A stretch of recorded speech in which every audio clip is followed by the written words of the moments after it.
Well, last week I got in my car and I drove 85 miles to Hamilton Racecourse because I'd heard about the new Scots Turf Show that was going to be at the racecourse next last Wednesday. And I didn't know what to expect. So when I got into the room and saw 300 people sitting in one room, expectantly waiting for some education to begin, I couldn't have been more impressed. And it's a credit to two of the guys who were heavily involved in the organisation of it, Alan Thompson from Allgrass and Richard Haywood from Campy Turf Care, that all went ahead. So, guys, credit to you. You must have been delighted when you saw the number of people I saw when we went into that marquee. Alan first. Yeah, no, I think it's one of the ones where I think you put any event on, no matter how big or small it is, and you have a kind of expectancy of numbers, whether or not you'll hit the numbers. We had an idea of numbers that we wanted to try and get and achieve, and we tremendously exceeded them. I think initially we were hoping for about 150, so to get that doubled in the first year of trying to bring back a Scottish event, it was ultimately to give back to the industry almost, rather than from any self perspective or trying to organise something it's all about myself or Richard or anything like that. It was very much of something, can we create this for the industry? So for sure, seeing that amount of people registering and signing up, and as the weeks ticked by, we're getting the update of how many people's registered, where we're sitting at now, where they're coming from, even from a perspective of as far north as above Aberdeen, as low as Newcastle coming to it. So, even though the Scottish Turf Show name we put on it, there was people from across the border that was attending as well.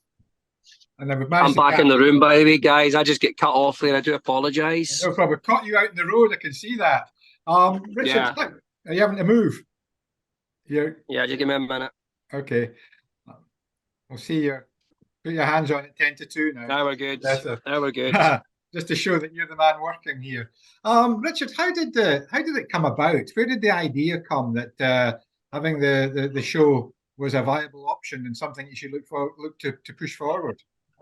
It was really one of these ideas that just started from a very small seed. To be honest, it was a.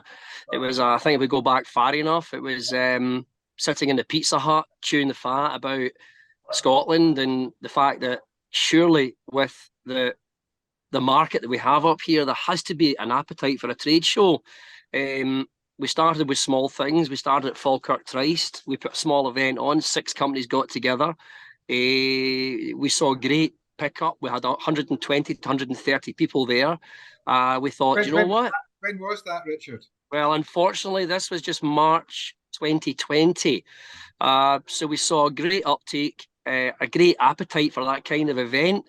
The issue being was obviously COVID fell right on top of us after it. So any momentum that we gained was completely lost. So it was some years later, again, the mighty Alan contacted, and it was this time we moved up a notch. We went for a coffee at McDonald's. The conversation was then about let's try and organise something bigger. Let's get more companies. But there was always this fear or this anticipation that there may not be an appetite in Scotland for a reason. So the notion there was let's maybe get a dozen companies together, enough to put an event on, enough to run a tester event, enough to see is this going to be a success? We got a fair bit of pushback from other companies that didn't come along, but we had to explain, look, the merits of what we're doing here is we're running a bit of an experiment to see, do people want this? And I have to say, the first morning of the show, when we had all the registrations and going into the tent at Hamilton Racecourse, which is clearly where we organised it, and seeing a tent with 300 empty seats, it did put a bit of a fear up me that there was absolutely no way we were going to fill this tent up. But by goodness, did we fill that tent? It was unbelievable, and the people that turned out was fantastic. We put together a map of where everybody had registered from, and when you transposed where people would come from over a map, people from all over, it was fantastic. We feared by having something in the West, you might struggle to get folk coming from Edinburgh. Not the case. Just get the tail end of what Alan was saying earlier there, and absolutely 100% agree. With guys from far down as Dumfries, from as far west as Argyll, from as far east as North Berwick, and from as far north as Aberdeen, and as Alan also alluded to, as far south as Newcastle. Tremendous. And I think from this gives us the foundation to try and push off. So there we are. Well, hopefully I've answered the question there. You have.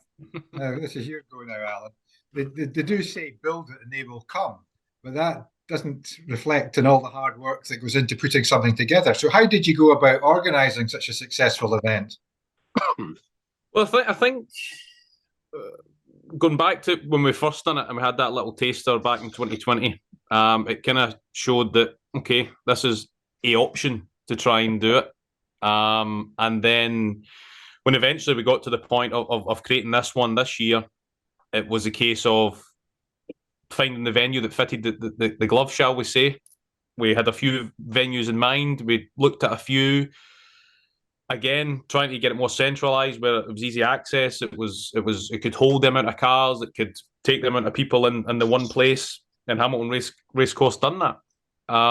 In terms of putting it together, myself and Richard obviously discussing it over various phone calls about how do we do it? How do we get it off the ground for the first one? And it quickly showed us that there was people willing to also help it and have an input to how we could achieve it, and that then materialised into holding it at Hamilton Park Racecourse. Obviously, from the racecourse themselves, they were very, very fantastic in terms of how they helped us out with the venue itself, the food. Special mention goes to obviously Mark, the racecourse groundsman there, the head groundsman there. He had a big part to play in it, as well as a few selected other members of staff that fully engaged with us from the get-go.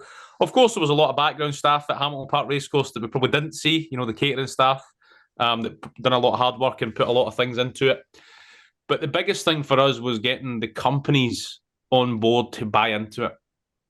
We can all try and create events and bring them on, but for us, having multiple meetings with the guys who were showcasing to make sure we were all on the same page, we were all trying to fight for the same thing. There was no he's doing this and she's doing that type of thing. It was right, let's get the first one off. Let's see how we can pull it together.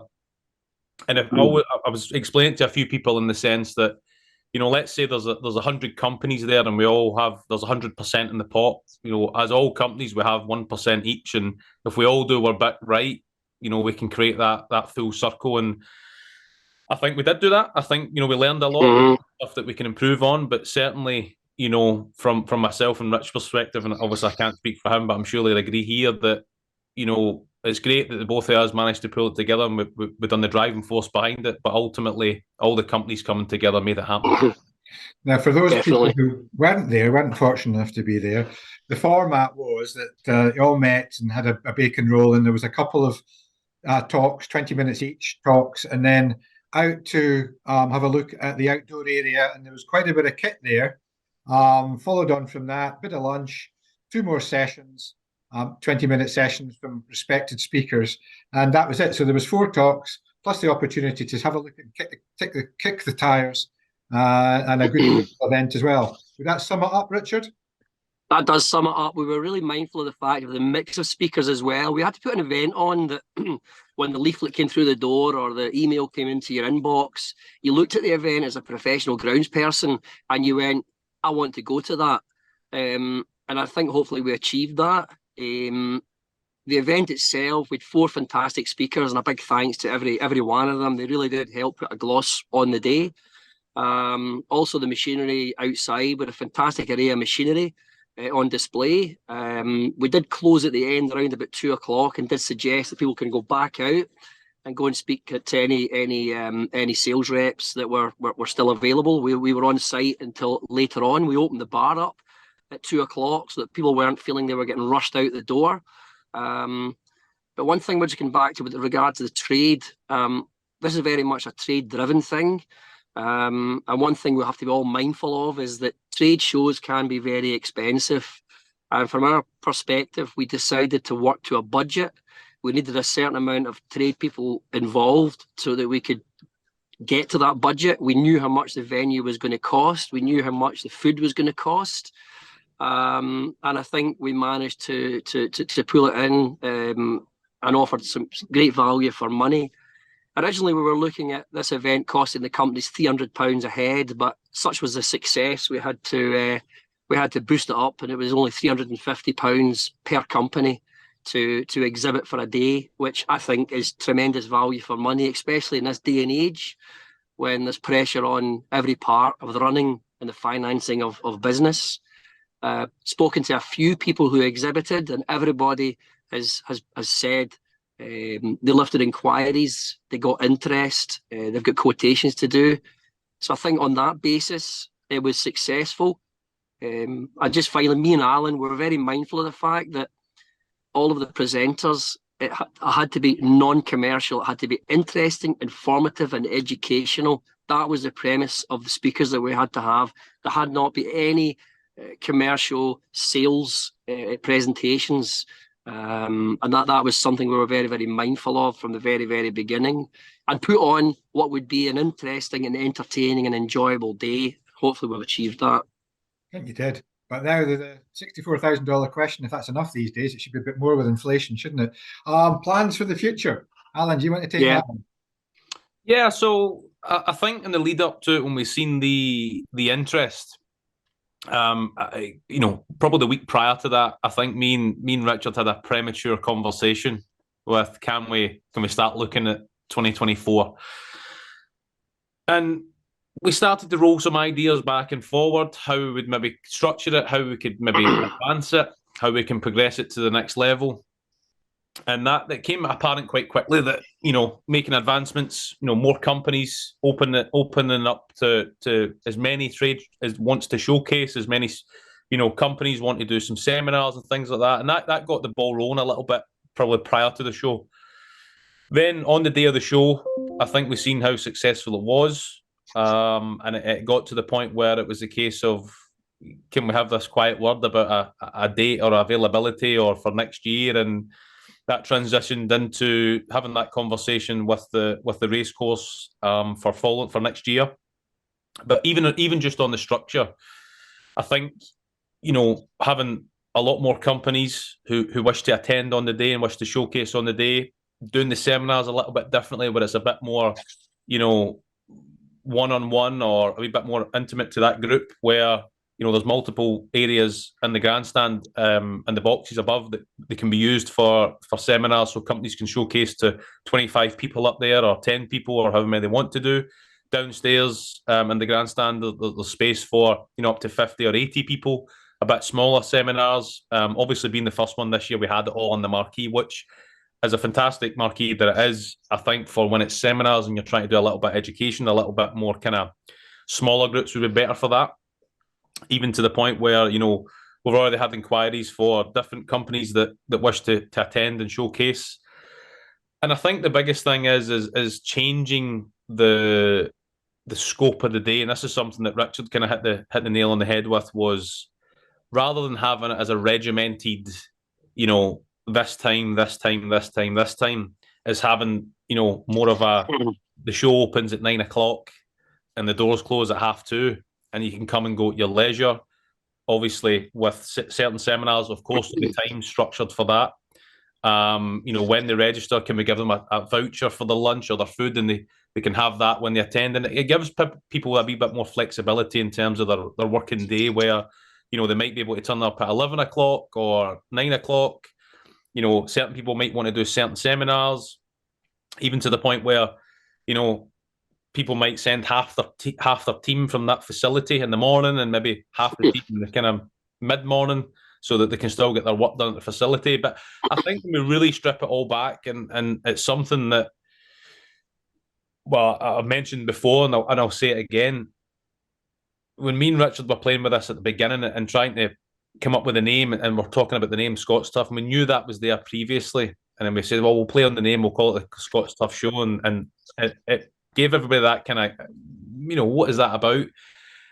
But when we really, really strip it back, and it's something that I'm passionate about in this sense, is we are just trying to connect the industry and connect it all together. Connect it where, we've got apprentices to head groundsmen, from companies to manufacturers to different parts of the industry. Ultimately, seeing the quotation from Jim at Murrayfield, saying that he was speaking to groundsmen, greenkeepers, racecourse people, and to see that quote and see that's what he said was actually quite interesting. Because I think sometimes as an industry, when we look at other organisations out there, they do fantastic stuff. A lot of them are sided into one specific part of the industry, which is fantastic, and they do their own thing there, which is great. I think for us, it was about trying to bring everybody together, not try and have this divide of greenkeepers versus groundsmen, or, schools and councils and private owners as well. Can we just bring everybody together? And I think that's the premises going forward, is, creating that next year, expanding it, doing some different things, always making it interesting, even to the point where we're chatting about, is it something we can do a formal dinner at night time? Can we do a formal event where there's a few speakers so we can have a little bit of fun after dinner speakers? Can we raise some funds, like a fundraising thing where we give back to the sporting community, or bowling clubs? Can we donate things back to them? Can we try and do that kind of fundraising event where we can give back? And there's a lot of ideas. I'm sure there'll be a lot more ideas to come over the next couple of weeks. We've got a plan in place to meet up with most of the companies, or if they can attend, all the companies over the next couple of weeks, that we can discuss what happened at the show, discuss what ideas are going to flow for the future. So we're really excited in terms of what can become. There's a lot of hard work to get there. I'm sure Richard would agree on that as well. So I'm sure you'll work hard at it, Alan, and I'll keep an eye on you and make sure you don't slack. Well, what I must say, guys, I know full well that this isn't your day job. You've got your proper jobs as well that you've been doing, as well as, and doing this on top of it. So credit to the pair of you and everybody else who was heavily involved. It was a great success, and I look forward to seeing what happens with it going forward. So thank you very much for a bit of your time. Richard, you can get back on the road again, and Alan, you can do what you were doing before. No worries. Cheers, Scott. Good to catch up. Thank you. Good man.